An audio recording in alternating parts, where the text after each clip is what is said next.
Falcon और एकोरेंज ने launch किया पहला genius compiled reward bearing stable coin.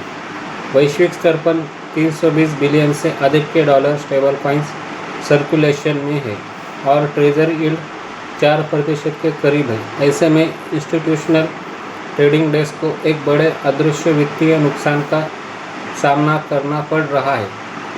वे सब मिलकर सालाना 10 बिलियन से अधिक का संभावित रिटर्न गंवा रहे हैं। यह कमाई ऐतिहासिक रूप से पूरी तरह से टोकन जारीकर्ताओं की जेब में जाती रही है।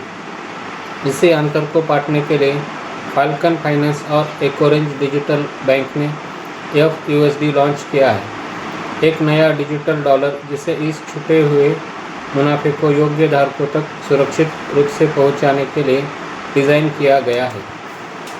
अमेरिका में पहले फेडरली चार्टेड क्रिप्टो बैंक के रूप में एकोरेंज डिजिटल बैंक UCC की सख्त देखरेख में FUSD जारी करता है, जिसके रिजर्व को कैश और शॉर्ट टर्म अमेरिकी ट्रेजरी द्वारा 1:1 के अनुपात में बैंक किया जाता है और डेलाइट द्वारा हर महीने प्रमाणित किया जाता है।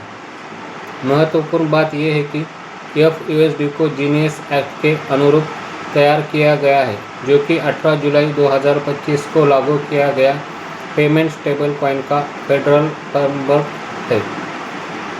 चूँकि जीनियस एक्ट स्टेबल कॉइन जारीकर्ताओं को सीधे धारकों को ब्याज देने से रोकता है, इसलिए इन पार्टनर्स ने एक अनूठी कानूनी रूप से पृथक संरचना विकसित की है। जबकि एकोरेंज बिना यील्ड वाले टोकन जारी करता है, वही फाल्कन फाइनेंस द्विपक्षीय अनुबंधों के माध्यम से एक अलग इंस्टीट्यूशनल रिवॉर्ड्स प्रोग्राम संचालित करता है। यह योग्य संस्थागत संस्थाओं को अंतर्निहित रिजर्व इकोनॉमिक्स द्वारा संचालित लगभग 3% का अनुमानित वार्षिक रिटर्न हासिल करने की अनुमति देता है।